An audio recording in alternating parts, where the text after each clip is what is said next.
What if the reason you feel drained isn't because life is too heavy, but because you keep carrying battles that were never yours to fight?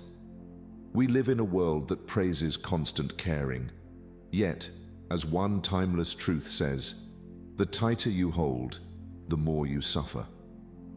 The more you care about every opinion, every outcome, every twist of fate, the more your peace is held hostage. But what if letting go didn't make you weaker? What if it made you untouchable? Imagine living in such calm that no insult, no rejection, no failure could shake you. This isn't fantasy, it's a discipline. And in this journey, I'll show you the Buddhist path to becoming unbothered, without becoming cold. Before we begin with number 1, subscribe to Deep Wisdom, where every video is a doorway to calm, clarity, and timeless Buddhist insight you won't find anywhere else. And stay until the end, because there's a powerful bonus habit that will make this transformation twice as fast, yet almost no one does it. 1. The weight you chose without knowing. If freedom is your nature, why do you feel chained? You wake each day carrying a weight you never questioned, convinced it is part of you. Yet in truth, much of it is chosen unconsciously. You are bound by the threads you choose to hold, expectations, opinions, fears that are not your own. Like a bird clinging to a rusted cage door, you forget the sky was always yours. Buddhist wisdom teaches that suffering often begins with attachment, not just to people or possessions, but to ideas of how life should be. We carry them as if they are sacred, yet they are often illusions handed down by the noise of the world. When the Buddha spoke of liberation, it wasn't escape from life. It was escape from the weight of unnecessary chains. Think of the mind as a backpack. Over the years, you've placed stones inside. The pressure to impress, the fear of being misunderstood, the need to control outcomes. Some stones were slipped in by others, family expectations, society's definitions of success, the fear of judgment. You did not notice the heaviness because it became normal, but normal does not mean necessary. In the modern world, we carry this load in subtle ways, replaying conversations to analyze if we sounded right, measuring our worth against another's highlight reel, shaping our decisions to please those who aren't even watching. And yet, the greatest irony is this: we seek happiness while gripping the very weights that drown our joy. To release them, begin with awareness. Pause today and ask yourself, what burdens am I holding that belong to someone else? Notice how your body feels when you think of them. Imagine placing those burdens on the ground and see the space they leave behind. This is not selfishness, it is clarity. In Buddhist mindfulness, letting go is not giving up. It is choosing peace over needless struggle. Make this a daily practice. Each morning, before you step into the world, picture that heavy backpack. Choose one stone to set down. Perhaps it is the need to be liked. Perhaps it is the belief that you must always be right. Each stone removed is a breath returned to you. Over time, your steps will feel lighter, and you will walk not as a prisoner, but as a traveler. The truth is simple. The less you care about carrying the unnecessary, the more space there is for what truly matters. Happiness is not in adding more to your life. It is in removing what was never yours to hold. And when you no longer dance to the noise of the world, you finally hear your soul's music. The loss that brings more than it takes. How can losing something make you richer? It sounds like a paradox, yet in the quiet language of the soul, it is a truth that repeats itself again and again. The empty cup can hold the clearest water, but only when it is truly empty. You cannot receive with closed fists, just as you cannot breathe deeply when you are holding your breath. Buddhist wisdom reminds us that what we cling to most tightly often becomes the very source of our suffering. We hold on to relationships that no longer bring harmony, to dreams that no longer fit who we are, to identities we have outgrown. We believe that letting go means losing ourselves, but in reality, it often means finding ourselves for the first time. Like pruning a tree, the branches you cut away make space for fruit to grow. Loss, when seen through the eyes of awakening, is not always destruction. It can be creation. Consider the times life has stripped something away from you.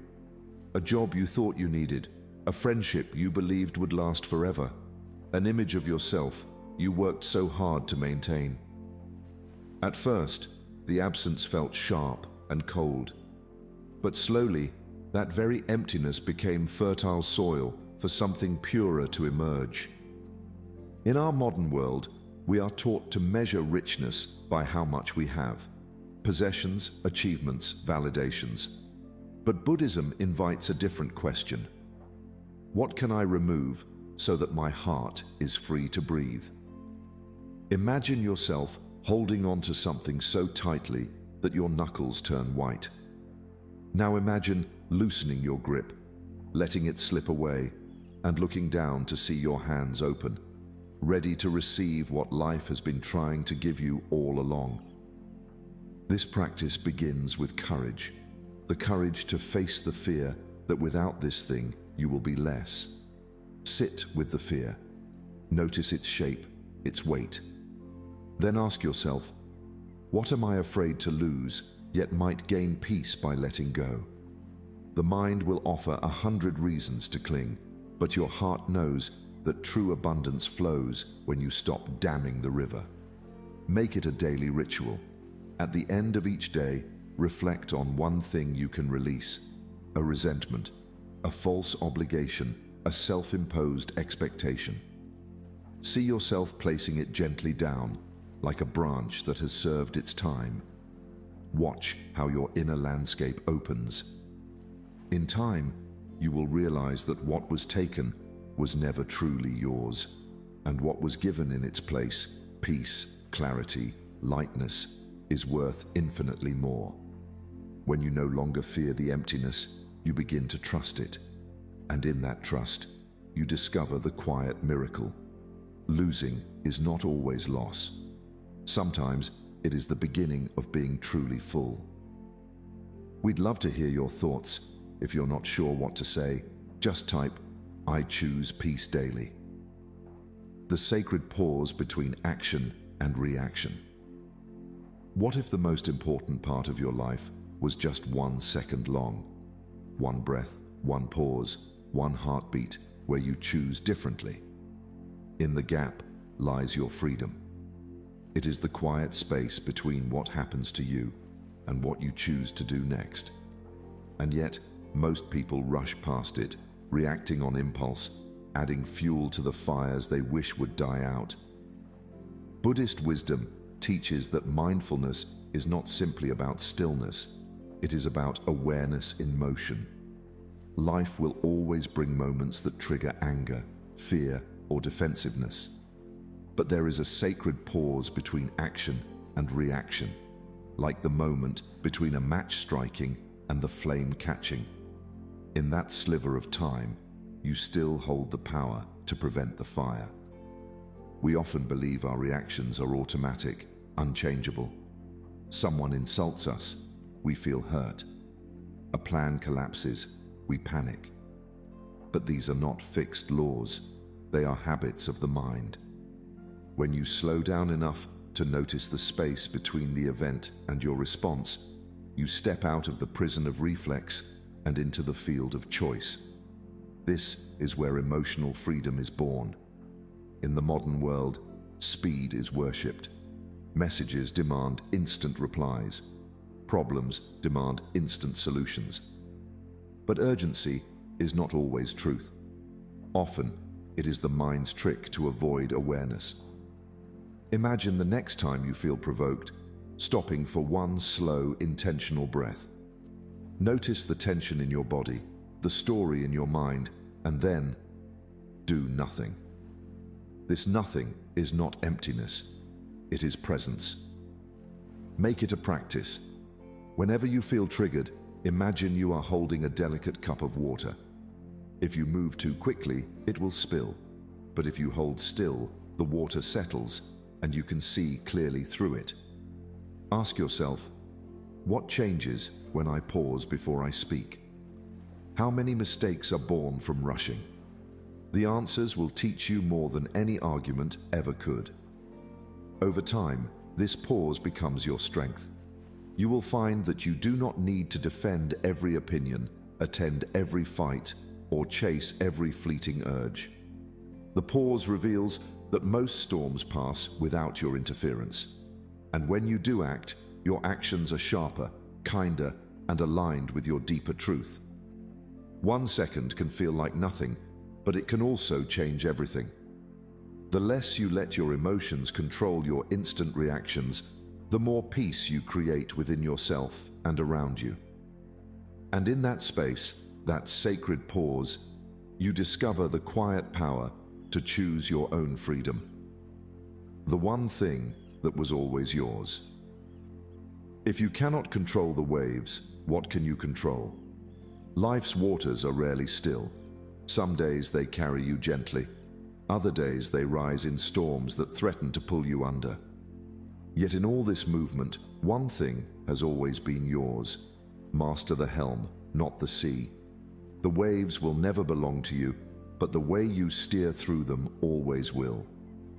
Buddhist wisdom reminds us that much of our suffering comes not from life itself, but from demanding that life bend to our will. We try to control how others see us, how the future unfolds, how the world behaves. But this is like a sailor shouting at the wind, insisting it blow in a different direction. The sea does not listen, and the shouting only exhausts us. Instead, imagine yourself standing at the helm of your own mind. The wind is unpredictable, the waves restless. Yet, with a steady hand, you can adjust your sail to move with what is, instead of against it. This is the art of inner control, the discipline to guide your thoughts, your focus, and your actions, even when the world refuses to obey. In daily life, this means noticing where your energy leaks into battles you cannot win. Perhaps you spend hours trying to make someone understand your point of view. Perhaps you cling to a plan that clearly needs to change. Ask yourself, where am I fighting for control I never had? You may discover that the harder you push, the heavier your spirit feels. Shifting your focus to what you can master is like turning the wheel toward calmer waters. Your breath, your words, your attitude, these are the tools always within your reach. The moment you realize this, peace stops being something you chase and becomes something you practice. Even when the waves are high, the helm is steady in your hands. Make this a daily exercise. When something unsettles you, pause and visualize yourself at that helm. The waves may roar, but you breathe slowly, adjust your inner sail, and choose a direction that serves peace. This is not passivity, it is power without struggle. It is knowing that a sailor's strength lies not in taming the sea, but in mastering the art of navigation. And so, the less you fight for the illusion of control, the more mastery you find over yourself. Life's waves will always rise and fall, but your calm, your choices, your inner direction, these have always been yours. And when you guide them wisely, you discover that you do not need to calm the sea to sail in peace. Stillness is the highest form of power. Can a tree fear the wind if its roots are deep? Storms may bend its branches, but its foundation holds firm. Power is not the storm, but the calm that outlasts it. In a world that glorifies speed and noise, stillness can seem like weakness, yet in truth, it is the highest form of power. Buddhist wisdom teaches that stillness is not the absence of movement, but the presence of mastery. It is the choice to remain centered while the mind, the world, and the emotions swirl around you. Like a mountain that remains unmoved while clouds race across its peak, your strength lies not in chasing the storm, but in standing in a place it cannot touch.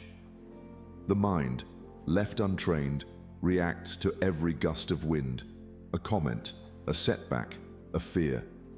Each reaction pulls you away from your center, scattering your energy. But when you cultivate stillness, you become like the deep roots of a tree, drawing strength from a place no storm can reach. This stillness is not passive. It is deliberate, focused, and alive with awareness. In daily life, this means pausing before you act, letting the initial surge of emotion pass like a wave. It means choosing not to speak when anger demands a reply, or not to chase after answers when uncertainty appears. Ask yourself, when was the last time I chose stillness over reaction? What did it save me from? You may find that it spared you from regret, from wasted energy, from battles that never needed fighting. To practice this, find a moment each day to anchor yourself. Close your eyes and feel your breath deepen. Imagine roots growing from your feet into the earth, steady and strong. The wind can howl, but it cannot uproot you. The clouds can darken, but they cannot touch the mountain beneath them. In this grounded state, clarity arises, and with clarity comes wise action. Over time, you will see that stillness is not inaction, it is preparation. It gives you the space to choose your direction with precision rather than being dragged by the current of impulse. In stillness, you can hear the subtler truths, the quiet guidance that is often drowned out by the noise of reaction. And so, the less you rush to match the chaos around you, the more you find the calm within you. This calm is unshakable, for it does not depend on the world behaving. It is yours to keep, yours to return to, and yours to live from. When the winds rise, remember, storms pass, but the rooted remain. We'd love to hear your thoughts. If you're not sure what to say, just type, "I choose peace daily." Detachment is not indifference. Can you love without clinging?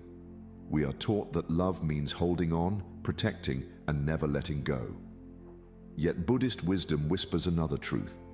Care deeply, but hold lightly. Love is not measured by the tightness of your grip, but by the freedom you allow. Like holding a butterfly in your palm, the gentlest touch lets it stay, yet it is always free to fly when it chooses. Detachment is often misunderstood as coldness or indifference, but it is the opposite. Indifference says, "I do not care." Detachment says, "I care enough to let you be." It is love without chains, connection without possession. It allows the other person and yourself to breathe without fear of losing or being lost. When we confuse love with control, we begin to smother the very thing we want to nurture. We try to manage how others think, act, and feel. We try to script their path so that it fits our idea of what is safe or right. But just as a tree cannot grow if you keep it in a pot too small, people cannot grow when our love becomes a cage. In your own life, reflect. Where am I confusing love with control? Perhaps it is in a relationship where you cannot rest until they act exactly as you hope. Perhaps it is in friendship where your care turns into constant checking, correcting, or rescuing. Ask yourself how it would feel if these connections were lighter, if you could trust them enough to walk their path without gripping their steps. A daily practice of detachment begins with awareness. When you feel the urge to control, pause. Close your eyes and see the person you love wrapped in light, safe, whole, and free to live their life. This visualization is not about pushing them away, but about honoring their independence and your own peace. Detachment does not mean withdrawal. You can still be present, still offer kindness, still share moments of joy. But your happiness no longer hinges on their choices, their moods, or their path. You stop measuring love by the closeness of the body and start feeling it in the openness of the heart. In this way, detachment is liberation for both of you. The less you cling, the more authentic your connections become. Love flows more freely when it is not tethered by fear. And you will find, as the Buddha taught, that freedom and love are not opposites. They are the same breath. Care deeply, but hold lightly. And in that space, both hearts can finally rest. The mirror that shows the real enemy. Who hurts you more, others or your own mind? The world can throw stones, yes, but it is often the echo in your thoughts that strikes you hardest. Your thoughts can be kinder than the world, or crueler than it. In Buddhist wisdom, we are reminded that the mind is both the painter of our reality and the critic that can destroy it. If left unchecked, it can turn a passing shadow into an endless night. It is like standing at the edge of a still lake, seeing your reflection ripple with the wind and mistaking it for a stranger. You react to it, afraid, defensive, or angry, not realizing you are only fighting yourself. Most suffering is not born from what happens, but from the story we tell ourselves about it. The insult someone spoke may last a moment, but the replay in your mind can last for days, weeks, or even years.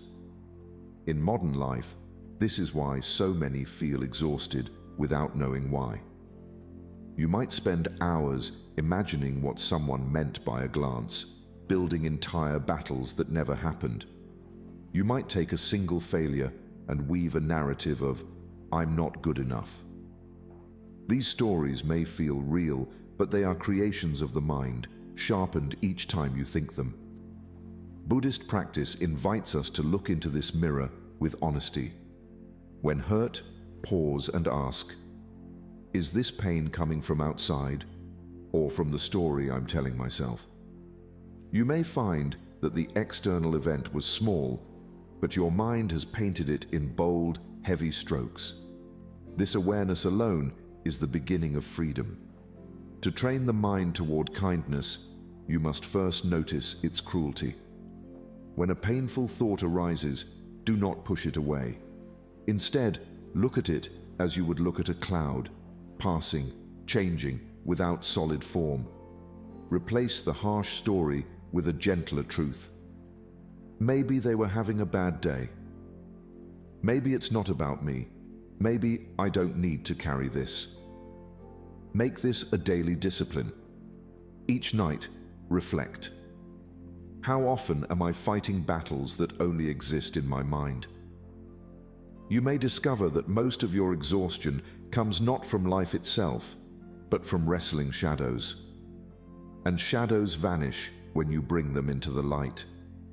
The less you allow your thoughts to be ruled by fear and suspicion, the more peaceful the world becomes, even if the world hasn't changed. For in the end, the greatest enemy and the greatest friend you will ever have both live in the same place, your own mind.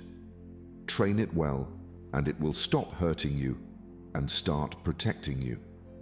Silence, the language of inner strength. Must every truth be spoken to be real? We live in a world that urges us to express, to respond, to make our voices heard. Yet Buddhist wisdom reminds us that silence too is an answer, and often the wisest one.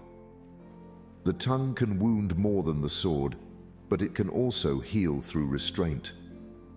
There is a kind of power in what you choose not to release into the world. Silence is not emptiness. It is a space where thoughts can settle, where emotions can cool, and where clarity can grow.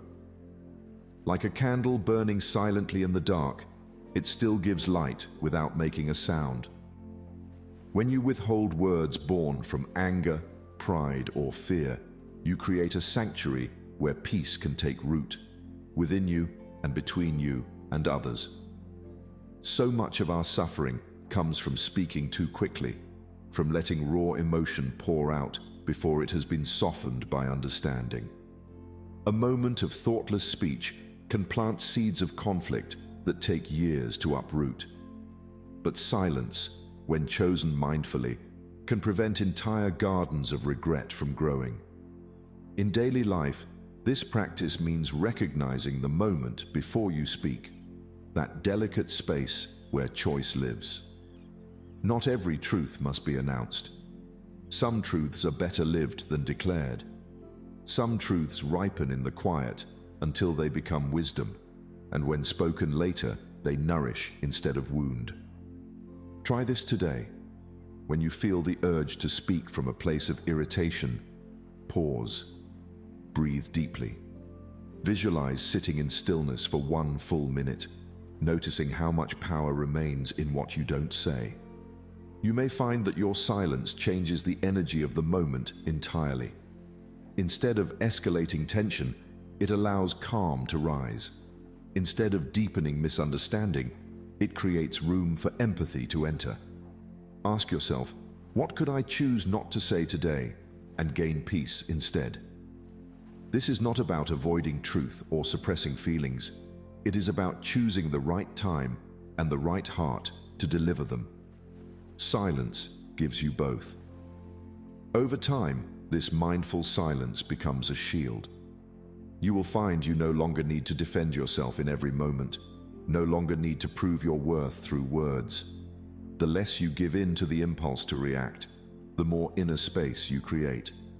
And in that space, your strength grows quietly, like a deep river that moves without noise, but shapes entire landscapes. When you learn to use silence as a language, you discover it is not weakness, but mastery. For the calmest voice is often the one that is not spoken, and yet it speaks volumes to those who listen.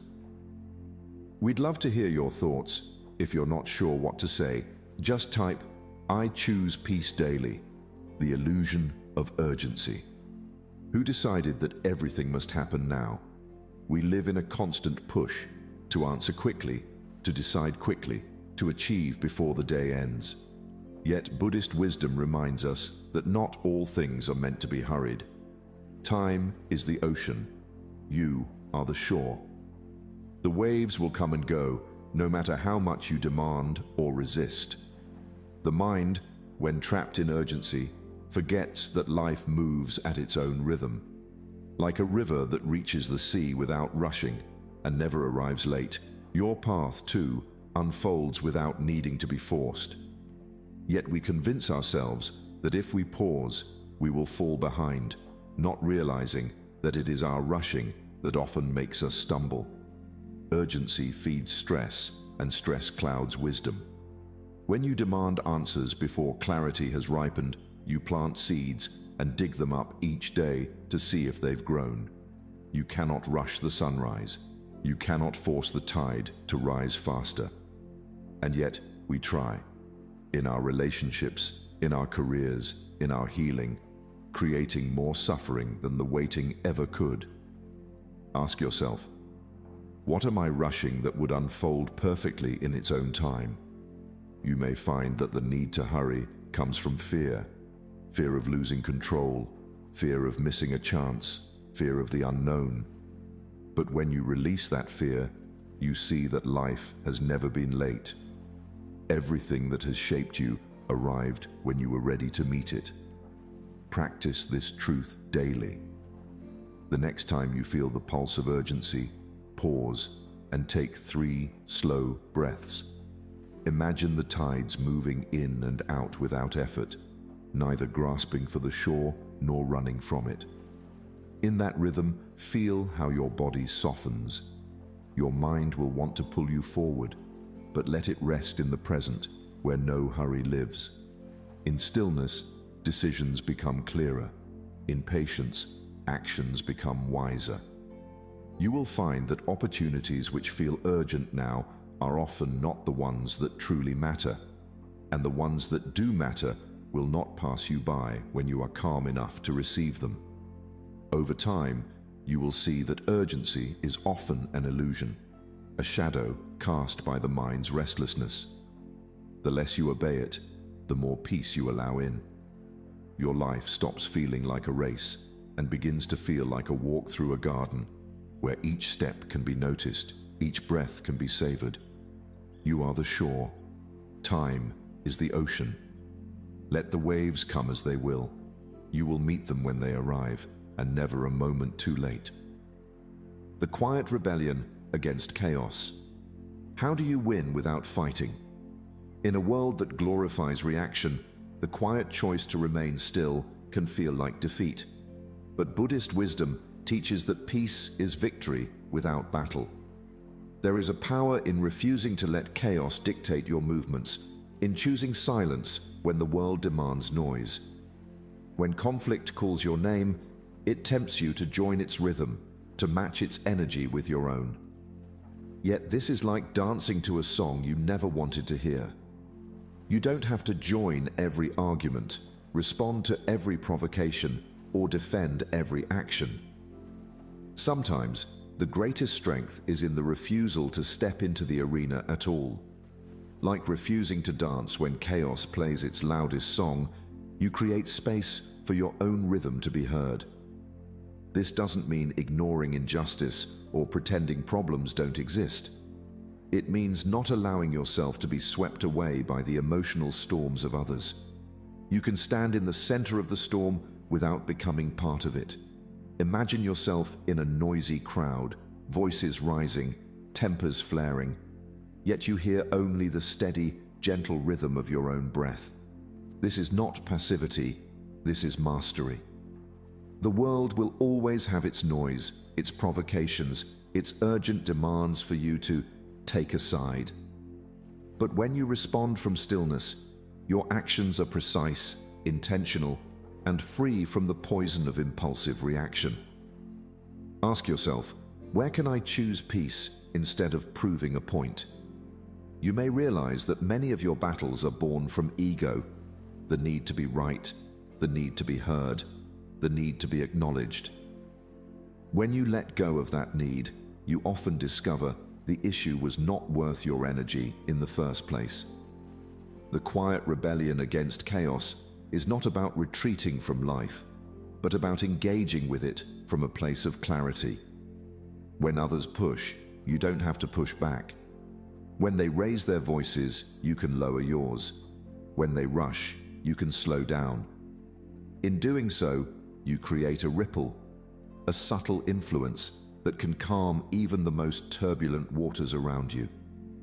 Over time, this practice changes not only how you experience the world, but how the world experiences you. People begin to sense that your peace is not fragile, that it cannot be taken from you through provocation. And in this way, you win without fighting, because the real victory is mastery over yourself. Peace is not the absence of noise. It is the refusal to let the noise control you. And that choice, made moment by moment, is the quietest and most profound rebellion you will ever lead. The monk's daily ritual of emotional lightness. Could 5 minutes save your entire day from heaviness? The answer, as the old monks say, lies not in the hours we work through the day, but in the moments we choose before the day truly begins. The mind is shaped by its morning, they remind us. Just as a musician would never perform without first tuning their instrument, you too must prepare your inner world before life begins to play its unpredictable music. When you wake, your mind is like clear water, still, calm, receptive. But life will soon throw its stones, worries, distractions, demands. If you do nothing, the ripples of these stones will disturb your clarity all day. But if you spend even 5 minutes setting your inner tone, the stones may still fall, yet the water will settle quickly. The monks practice this not through grand rituals, but through small, deliberate acts. A slow breath with awareness, a quiet cup of tea taken in full presence, a single sentence of gratitude whispered to the morning sky. These moments are not about escape.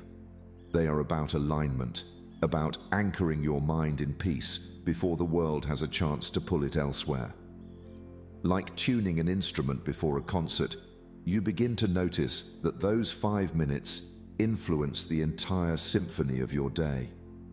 A calm start makes you slower to anger, quicker to forgive, and less eager to react.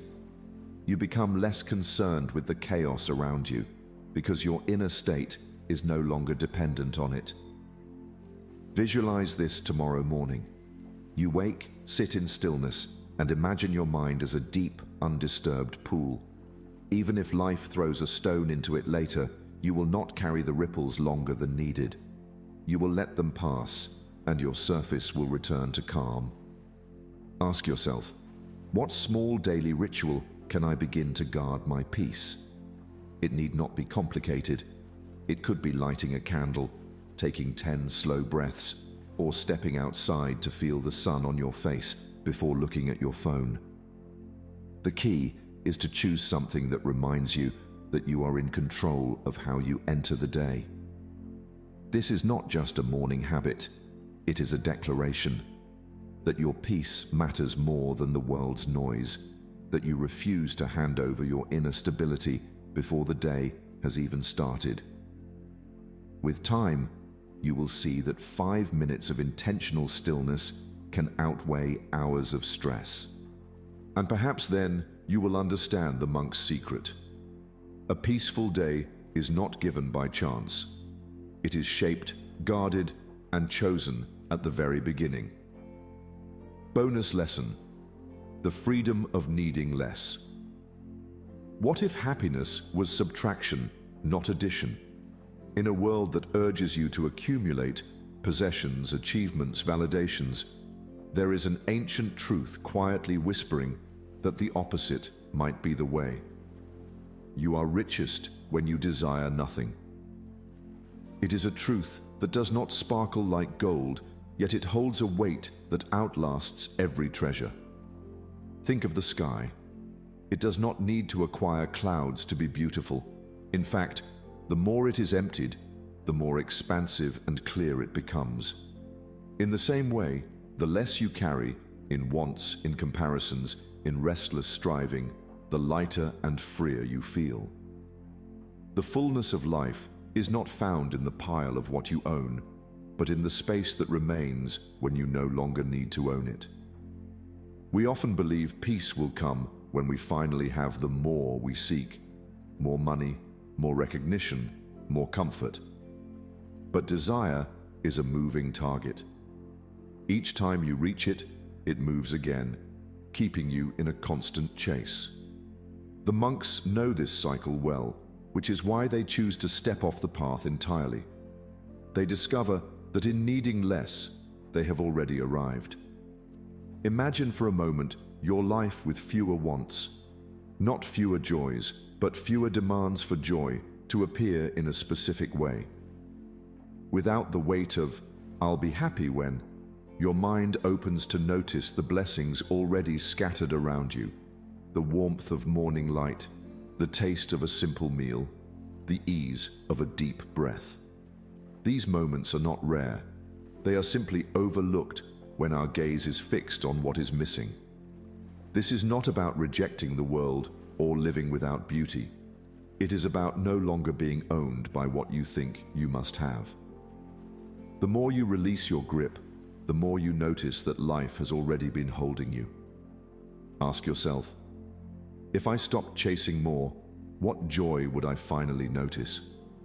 You might find that the answer is not a grand revelation, but a gentle one. Perhaps you would notice laughter more deeply. Perhaps you would rest more easily. Perhaps you would finally understand that contentment is not hidden in the future. It has been sitting quietly beside you all along. The freedom of needing less is not a sacrifice, it is a homecoming. When you let go of the excess, you return to the simple truth that happiness does not need to be built. It only needs to be uncovered. And when you uncover it, you will see that it was never lost. Quick summary of principles. The weight you chose without knowing. Many burdens we carry are not truly ours. They are expectations, judgments, and responsibilities we've unconsciously accepted. Letting go of these frees mental space and emotional energy for what truly matters. Stillness is the highest form of power. True strength comes from an unshakable inner calm that remains steady no matter how turbulent life becomes. Stillness allows clarity and wise decision-making. The sacred pause between action and reaction. The small gap before responding to events is where freedom lives. By pausing, you prevent regret, protect relationships, and choose responses aligned with peace. The one thing that was always yours. You cannot control the world, but you can control your thoughts, attitude, and choices. Focusing on what is truly within your power prevents frustration and burnout. The loss that brings more than it takes. Letting go often feels like losing, but it opens the door to growth, freedom, and new opportunities that attachment would have blocked. Detachment is not indifference. You can care deeply without clinging. Detachment means loving without suffocating and respecting the freedom of others while maintaining your own. The mirror that shows the real enemy. Often, pain comes not from others, but from the stories we tell ourselves about their actions. Recognizing this helps us respond from wisdom rather than ego. Silence, the language of inner strength. Sometimes, the greatest strength is choosing not to respond. Silence can protect peace, prevent escalation, and allow clarity to emerge. The illusion of urgency. Much of life's stress comes from rushing unnecessarily. Trusting timing and allowing life to unfold naturally reduces anxiety and increases harmony. The quiet rebellion against chaos. You don't have to join every fight or react to every provocation. Choosing peace over drama is a quiet but powerful victory. The monk's daily ritual of emotional lightness. Starting each day with a calm, mindful practice sets the tone for resilience, focus, and emotional stability throughout the day. The freedom of needing less. Happiness grows when you reduce unnecessary desires. Needing less simplifies life, removes pressure, and makes contentment easier to find. In a world that constantly demands your attention, energy, and emotions, the greatest act of self-mastery is learning what to let go of. The less you care about what doesn't serve your soul, the more room you create for what truly nourishes it. Inner peace is not about escaping life, but about no longer being disturbed by it. As Zen philosophy teaches, you will not be punished for your anger, you will be punished by your anger. In the same way, caring too much for the wrong things becomes its own suffering. When you train yourself to release attachment, to remain steady amid noise, and to focus only on what you can control, you stop living in reaction and start living in choice. So today, decide to travel lighter. Choose stillness over conflict, clarity over chaos, and freedom over control. If your heart can hold less of what is unnecessary, it will naturally make space for joy. If this video opened your spiritual view on happiness, then like and share this video, share your opinion in the comment box, and subscribe to Deep Wisdom for more inspiring Buddhist insights on living a peaceful life.